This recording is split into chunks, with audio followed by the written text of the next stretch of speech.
Welcome to Iowa Pagan News, your informative internet radio station catering to all pagans worldwide. We are dedicated to bringing you the very best in music, news, events, and lots of fun stuff. Come tune into our new podcast at www.plrdn.podbean.com. Now, here is your host, Lou Silverwolf Williams. Hey, good evening, everyone, and welcome back to another part of Pagan Artist Spotlight on the National Pagan Network. And this evening, we are joined by my special guest, author Ben Simpson, who is one of the speakers who was on the Llewellyn Con here recently, and I really enjoyed his session that he had on there. So he became a part of the list of my guest speakers who are going to be appearing here. So, Ben, I want to thank you for taking time out to come join me. And we're going to be getting to know you and your book. Thank you so much for inviting me on. It was a pleasure to accept, and I look forward to chatting with you tonight. Excellent. Okay, so starting off with, how long have you been writing? How long have I been writing? So, it's a really difficult question, to be honest. I remember starting to write when I was very young. And when we moved to Canada, my parents, it was mid-90s, and they bought an old electronic word processor. And it was the one with the black screen and the yellow text on, like really old-fashioned type of typewriter. And I remember spending hours on there writing out little stories. And so I've always been a writer.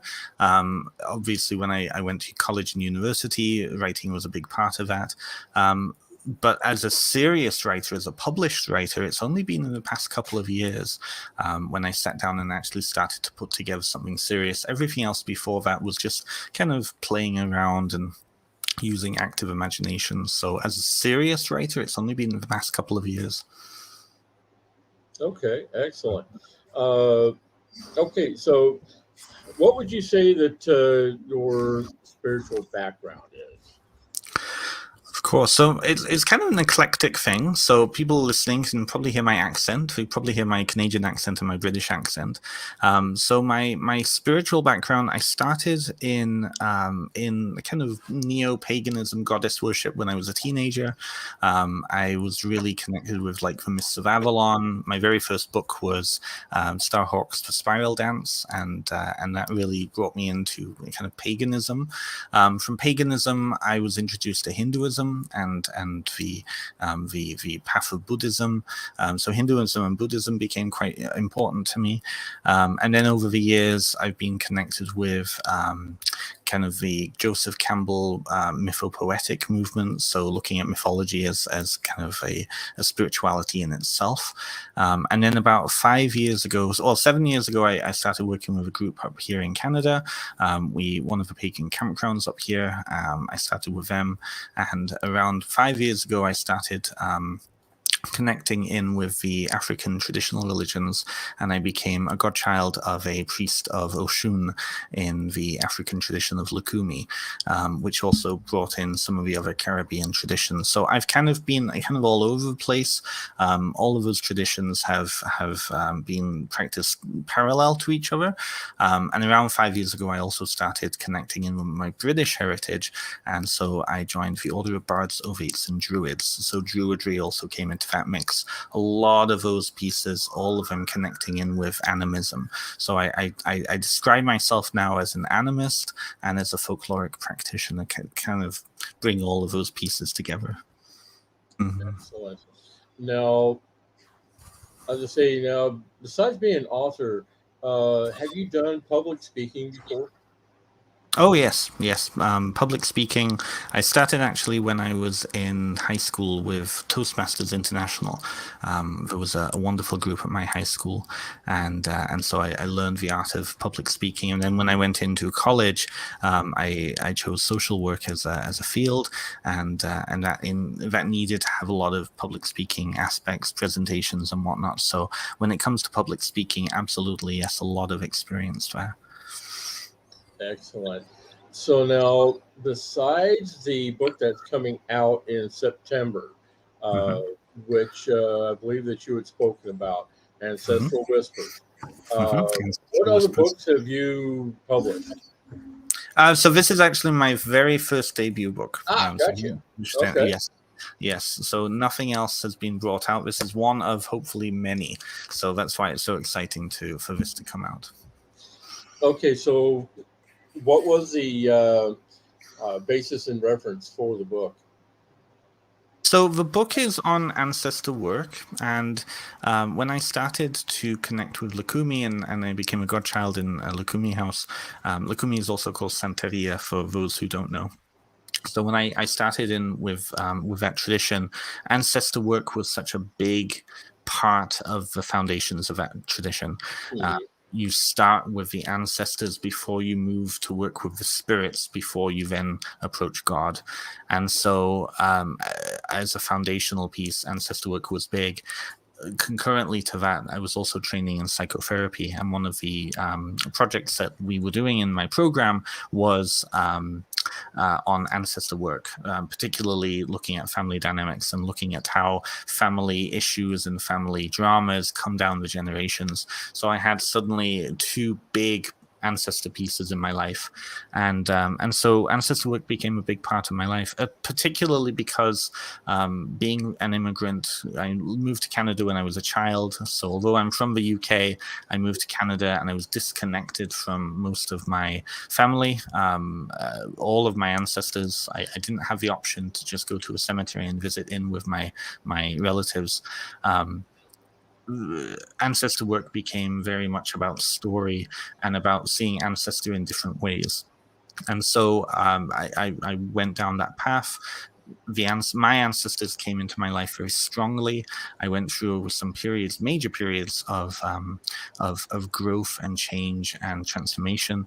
And so when I eventually finished that program and I moved away from where I was living with my godfather, I was looking around, and it was the middle of a pandemic at that time. And I thought, you know what? I've done so much work with ancestors over the years. A lot of the books on the market were not. They were okay, but they weren't books that I would have wanted. And so I sat down with a friend of mine who is also a published author of Llewellyn, and I said, you know, I have this idea, I have this work that I want to do. I think it could make a good book. And I had started working on putting together an ancestor veneration course for my clients before that. So I had a big body of notes. And so then I sat down and I wrote this book, and now 2 years after that, it's now ready to be published. Okay. Now, I'm just looking at your website. So basically, you do offer counseling, spiritual direction, ancestral counseling, intuitive, and also polytheist. Now, so basically, when you're offering the ancestral counseling and the spiritual direction, how do you go about proceeding with that with your clients? Of course, definitely. So what I notice, and so I'm a trained counselor. I trained in psychotherapy, and a lot of my training is in narrative work, which is story. How does story show up in your life, right? And so a lot of people, when we're born into specific contexts.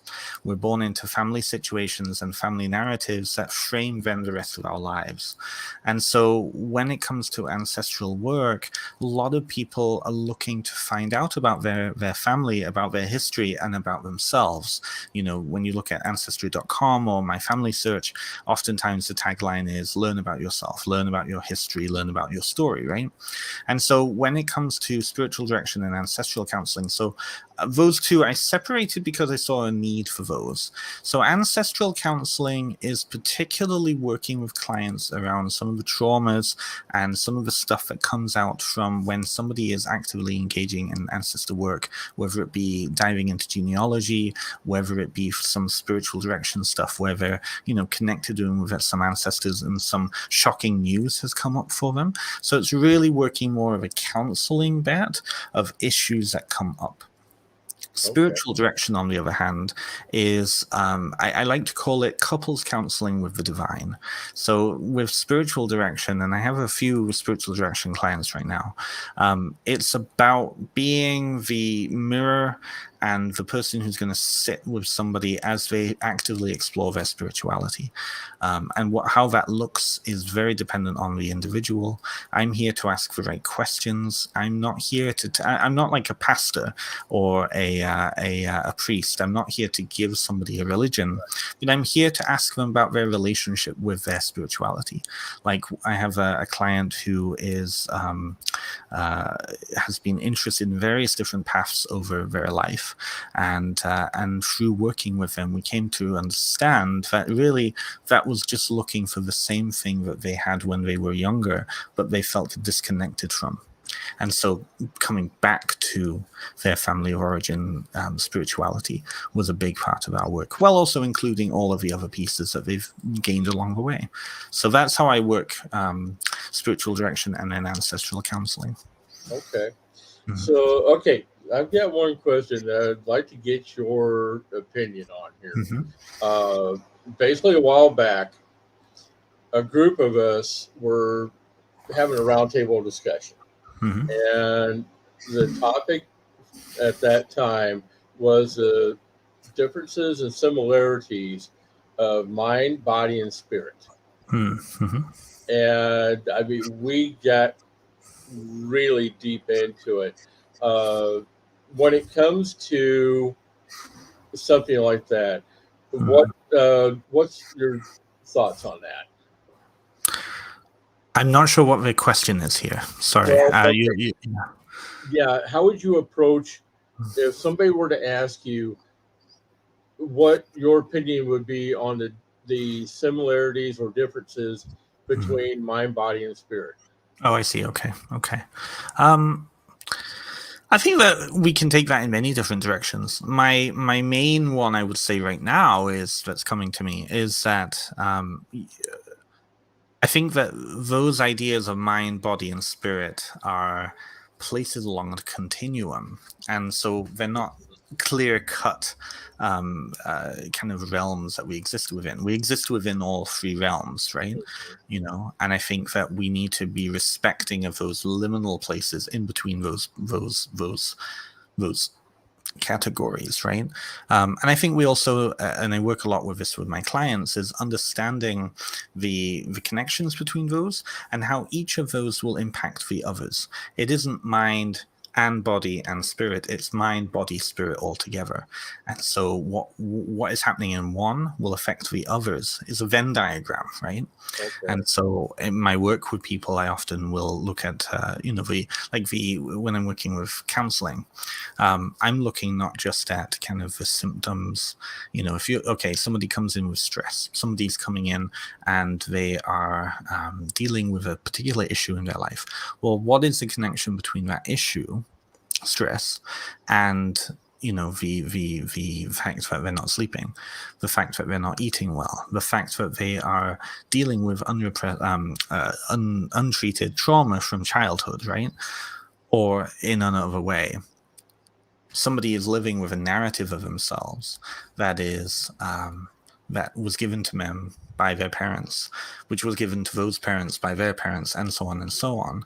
And it's to minimize themselves, make themselves small. They're not worthy of living a big life, right? You know? And so then how is that then affecting their health? How is that affecting how they show up in the world? And how is that affecting their light, right? Okay. If that makes sense. All right. Yeah, because like I said, we got in really deep on that discussion, and about a half hour into it, I think the universe was listening, because the universe decided that we were getting too close to something. And basically the universe said, nope, you're done. You're done for the night. Because all of a sudden video went haywire, audio went haywire. I see. It's like, nope, right. You're done. So I definitely know that we were encroaching on something important, but we just couldn't put our finger on it. Mm-hmm. And this, yeah, it got to be kind of funny, but it's like, okay, we understand that yeah, we reached a level where we need to leave it alone. So, Right. Absolutely. Absolutely. okay, now let's keep on a rolling here. Now, uh, when you're talking about policies, I mean, what how do you how are you approaching that? I mean, is it policies within spirituality or what? Oh, on my website. Are you just looking at my website right Yeah, now? yeah, Okay, so that's all related to my professional practice. So that has nothing gotcha. to do with my book or my other stuff. Yeah. Okay, So, but gotcha. to answer your question, so it's especially for any kind of work that you do as a professional counselor. I work particularly outside of our legislative scope up here, and so it's very important for me to put out my policies of how I'm working and my scope of practice on my website. So people who are coming in will know exactly what my scope of practice is.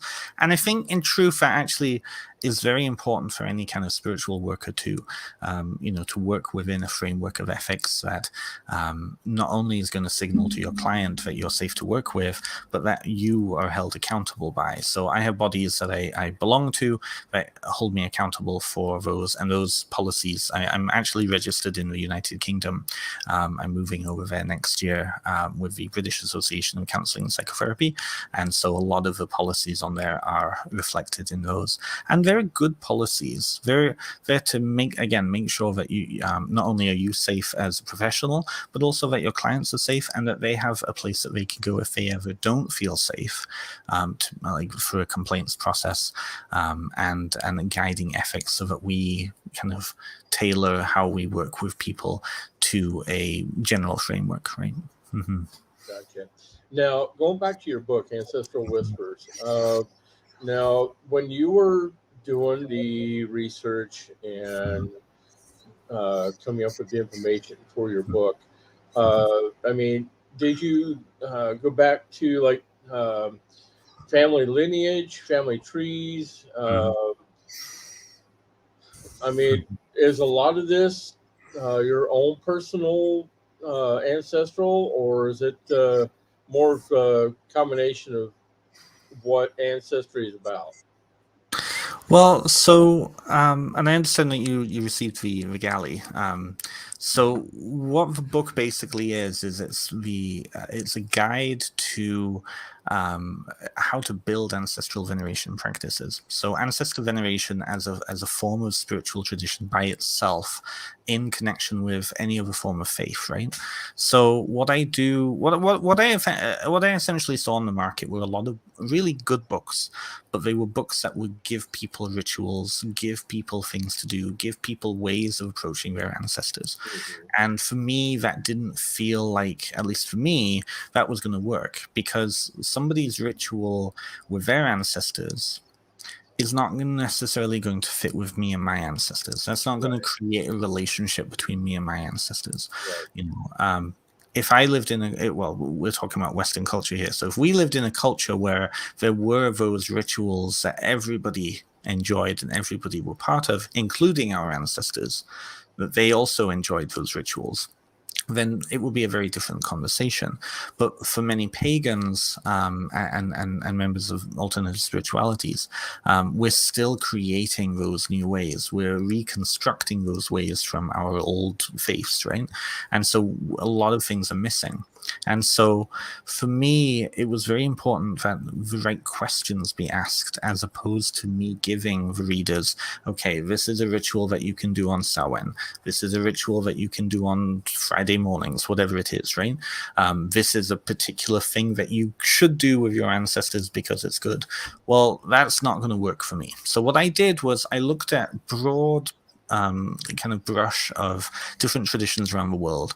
And I started to do, through process of elimination, started to understand, okay, well, what are the similarities between all of these traditions? I looked in Africa, I looked in South America, I looked in Native America, I looked in Europe, and I looked in Asia. I looked all over the place. And so the book has those common denominators. What are these things that we should be thinking about when we're building these practices from scratch? And how do all of those pieces relate to our relationships? Because really it's all about relationship, right? Right. Mm-hmm. Okay. Yeah, because I know that especially people in the UK and different countries, Mm-hmm. I know that everybody has a lot different spiritual paths. They and their rituals that they conduct, especially Mm-hmm. when it comes to paying tribute to their ancestors and respecting their ancestors.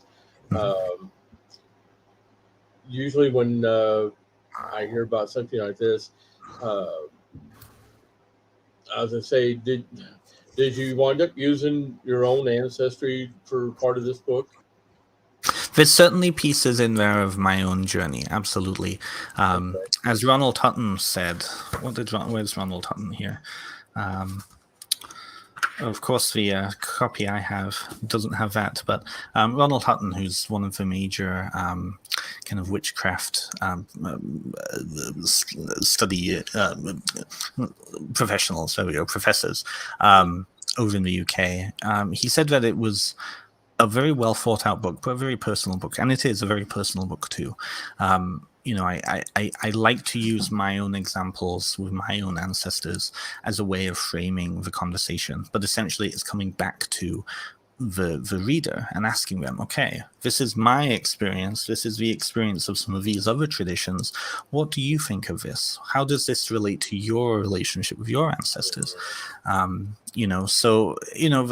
feel like in paganism particularly, this is what I've noticed, and I'm not knocking it, but I feel like for a lot of it, there's a lot of lip service paid to ancestors.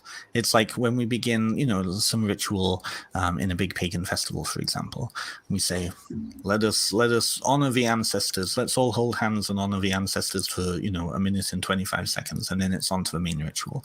And it's like, well, what does that actually mean? How is that honoring the ancestors, right? What does it actually, what's the relationship there, right? And so I feel like lip service is often paid because I think people, especially in paganism, don't quite know what to do with their ancestors, because a lot of our ancestors were Christians in life, right? We think the majority of Europeans were Christians for the past 1,000 years. I've noticed that there's that story, and it comes back to narrative and story too. A lot of pagans, because of religious trauma, because of growing up in really restrictive households, they have an uncomfortable relationship with their recently departed or their living family. And they're finding new paths for themselves. And so do they necessarily want to connect with these ancestors who may not even really like what they are? Oh, well, let's go to our pagan ancestors 2,000 years ago. But that still doesn't make any sense, because that's making certain assumptions about the ancestors. And you're dropping off a lot of your ancestors. Like 2,000 years ago, you're going to have millions of ancestors by then. Right. So really the book is about, again, relationships, story, how are you showing up, and then building your rituals and building your way of working spiritually with them based on those questions. Okay, then basically when in circle, when somebody is saying that, okay, let's pay tribute to our ancestors, should they be approaching it a different way? I think that there could be a lot more done when it comes to ancestor work in large groups and festivals, because I feel like we often, like Starwood, for example, or like some of the pagan festivals up here in Canada, in Ontario, are lovely. I love them. Don't get me wrong, but you have rituals connected to specific gods, and they're all tailored to those specific deities. You have all these, like, you have blots, you have symbols, you have all sorts of different types of rituals that are very grounded in the cultures. And when you look at, say, the way that we work with ancestors, then there's no specific large-scale group rituals specific to the ancestors. The ancestors are kind of linked right in there, or placed in there, because I think we want to, but we just don't know how. And so I would say that it isn't changing, it's expanding, right? Right. Okay. Mm-hmm. And let's see. Yeah, my buddy Harold here. Now, yeah, Harold, I know that Starwood is not a pagan festival. That is a music festival that takes place over in Ohio. Uh, Based on what we're doing, we're talking in general about uh,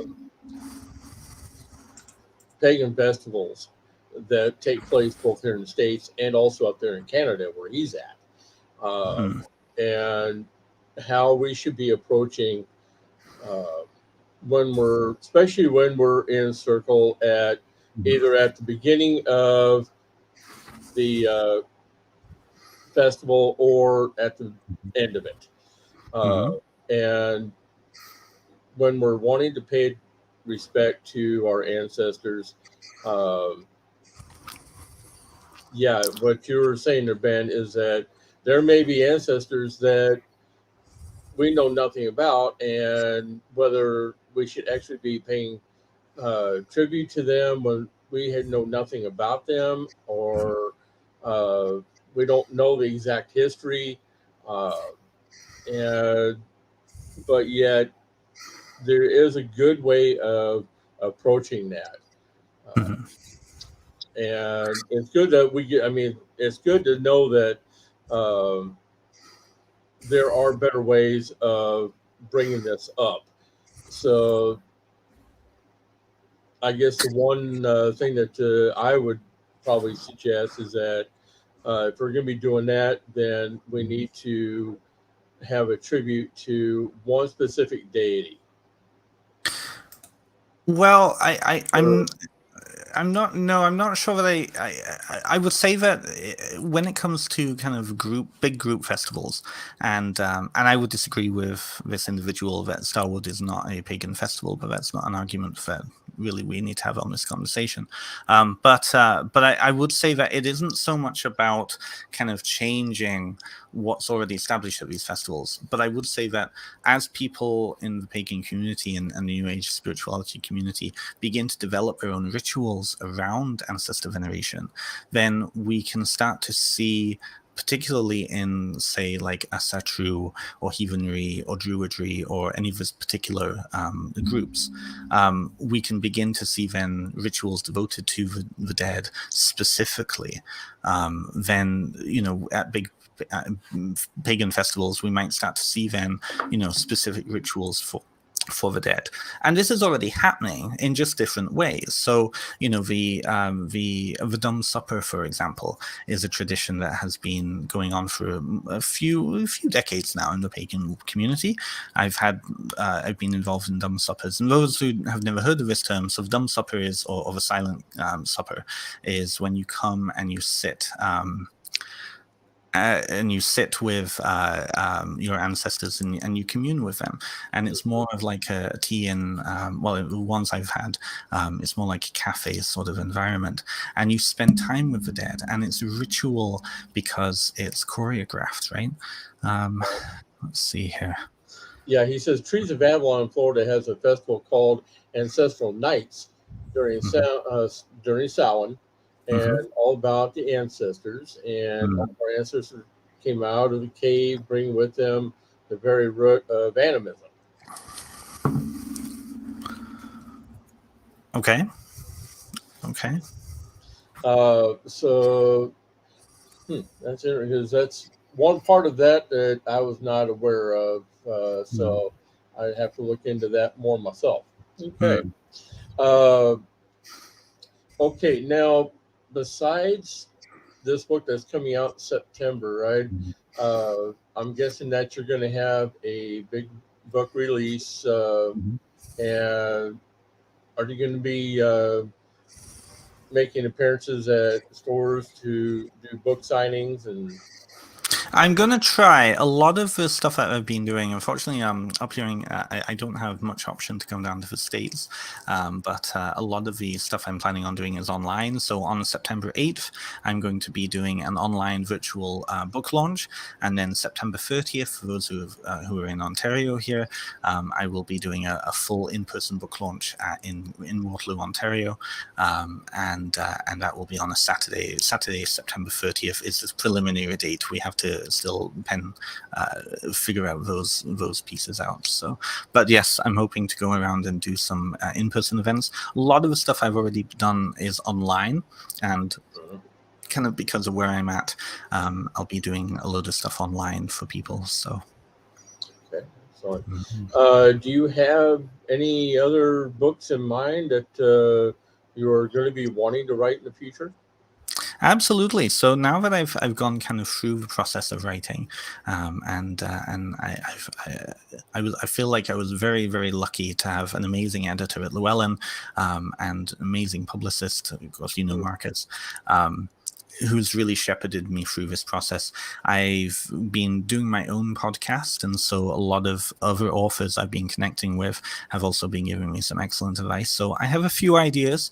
I don't feel comfortable talking about them fully because they're still in those early stages. But I do have a next project kind of on the go, and I'm working towards those. So yes, so this will not be the only one, but I am seeing something connected to this. But we'll see kind of how this goes first. Excellent. Glad to hear that. And yes, Llewellyn is a fantastic publisher. I have been working with them for a while now, for the last few years, and I was also working with them last year when they did Llewellyn Con as well. So let's see. Oh, he's got another question here. What is your opinion on Carl Llewellyn? I can't even pronounce that last name. Yes. I actually don't feel comfortable with this particular person in the chat here, and I don't feel comfortable answering that question. Okay. So from now on, I'm going to ask that we don't respond to this person. Not a problem. Yeah. Thank you. Not a problem. Not a problem at all. Okay, now, so let's see. I know that being up in Canada is so much different than being here in the States. Because you also have connections to, you've got connections to Celtic lore. You've got connections to pretty much every kind of tradition over in UK. So what has really inspired you the most? In my kind of general spiritual path? Or, that's a big question, actually. What has inspired me most? I think that there are so many traditions that people can look to and be inspired by, and I've certainly been on that journey. I've been in part of various different traditions, and I think what's inspired me most is the journey to come home. So one of my big pieces, and I talk about that in the book too, is that sense of home. When I left when I was a kid from the UK, I was too young to have any decision in that, but I was too old to not have to still have memories. So I still have very strong memories of home, and so that's always caused a big issue for me in my life. And kind of that need, that drive, that want to go home. I was talking to a friend of mine earlier on my own podcast who's in Wales right now, and we were talking about hiraeth. Hiraeth is a Welsh word, and it's that longing for home, but it's that longing for home that may have never been, that longing for home that's just indescribably bittersweet, right? It's the home of your memory. It's the home that you left and that you can never go back to, right? And so Right. that inspiration has inspired me a lot to connect with my own British roots, and not just Celtic, but also Anglo-Saxon, because when I did my genealogy, I found that I had ancestors on all four corners of the British Isles and Irish Isles. So it was one of those connecting with not just one side of my family, but also the other side, all of the sides of my family, and that has brought a richness to my life. And I hope that through ancestor veneration for other people, that they can also come to a place of feeling enriched by their life, because I feel like a lot of people, especially in North America, whose roots 200 years ago, 150 years ago, are in Europe, feel kind of lost sometimes, right?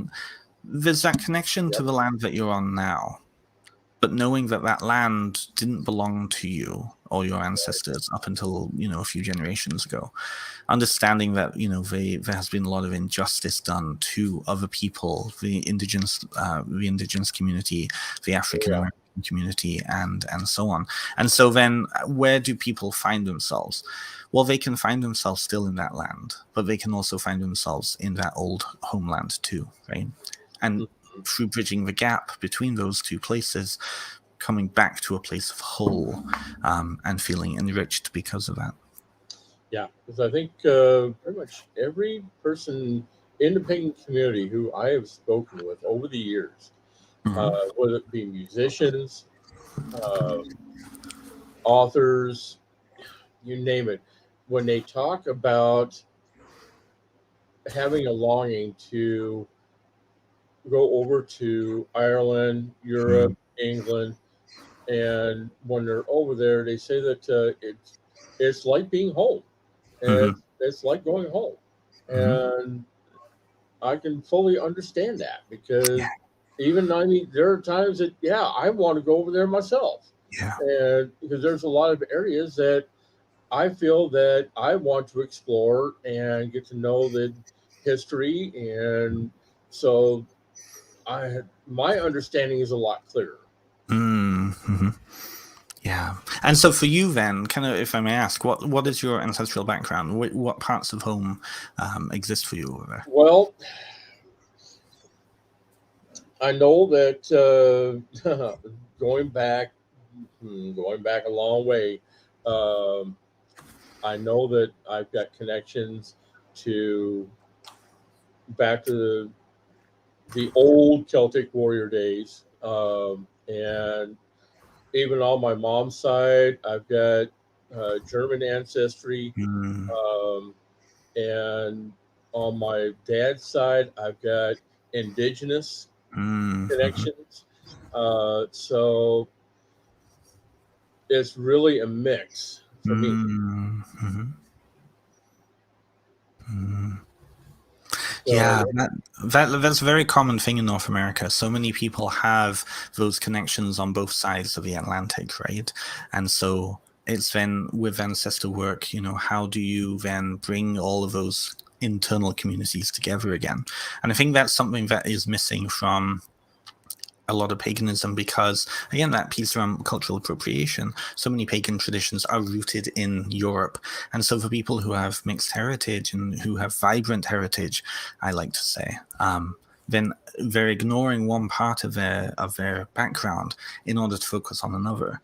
Ancestor veneration can bring all those pieces together, but it's about then relating to all of those different parts of you, right? So your homeland is both in Europe and over here, right? And then accepting that and appreciating that and finding vibrancy in that, right?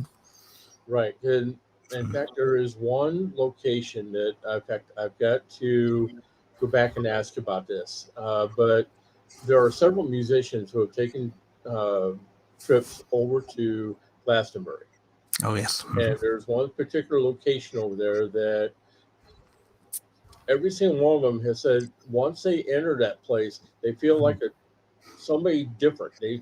Mm, They feel like their uh, their energy is different. It's been transformed in a way, mm, and I'm that's always fascinated me. Mm-hmm. The transformative piece. Yeah. Right. Yeah. Well, if I may, was it the Chalice Well that they entered, or was it somewhere else? Um, like I said, I've got to go back and ask some of these Okay. musicians who have taken trips over there, Mm-hmm. because basically they have all said that once they have toured that area, Mm-hmm. that it's just like their energy has been transformed into a more positive energy, Mm-hmm. and that they feel like a totally different person. Wow. That's the power of pilgrimage, right? The power Hmm. of moving. Yeah. Yeah. I speak about that in my book, actually, that coming out of your comfort zone and going somewhere else, whether it be to somewhere like Glastonbury, or even if it's just to the other side of the country, right? That the transformation of coming out of your comfort zone and going on a journey like that. Hmm. And it sounds like for them going to that place, wherever it was, I suspect it was probably Chalice Well, which is one of the more well-known places in the Glastonbury area. Okay. Yeah, it's so Chalice Well is you enter into basically a spring, and it's like a little cave. I haven't been myself; it's on my list, but that going in to then come out again, right? That's the transformative piece. Okay. Yeah. In fact, I believe that is the area because the one said it was a cave. Ah, okay. So that hit the nail right on the head there. Okay. Um, and myself, I've actually been up to Montreal.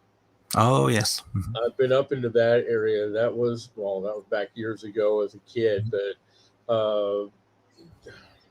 the culture up there is so different than anything Mhm. else like I've ever seen. Yeah, yeah. It's Montreal and New Orleans are two of the most European cities in North America.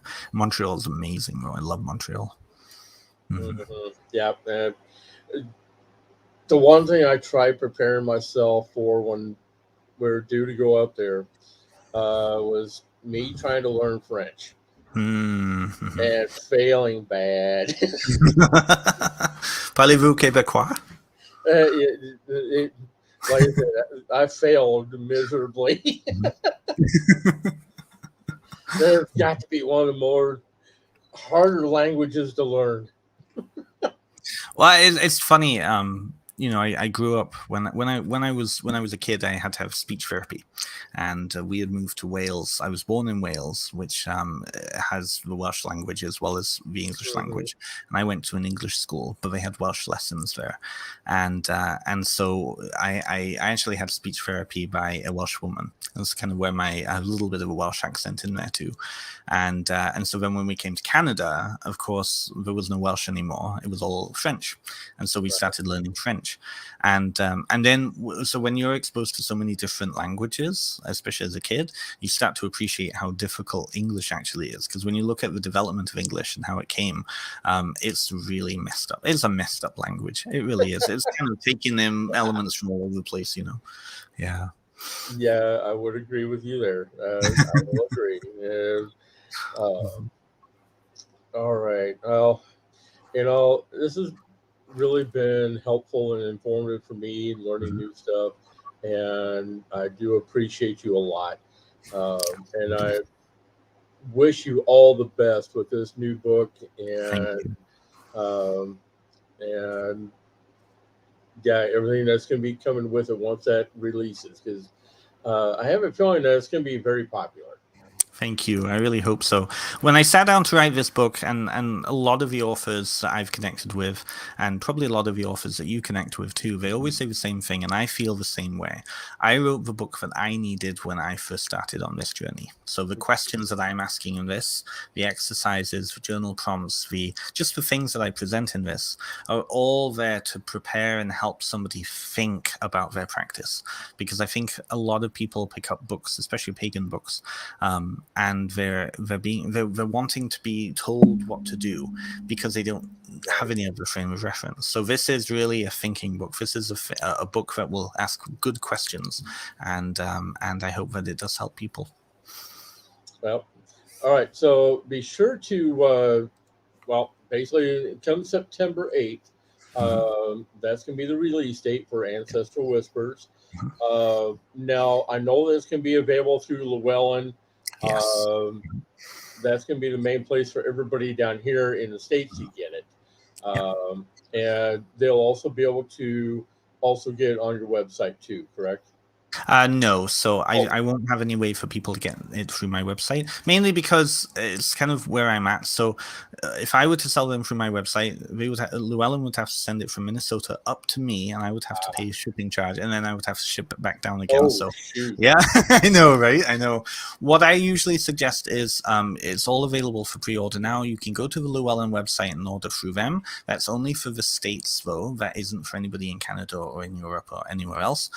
But you can also access it through Barnes & Noble.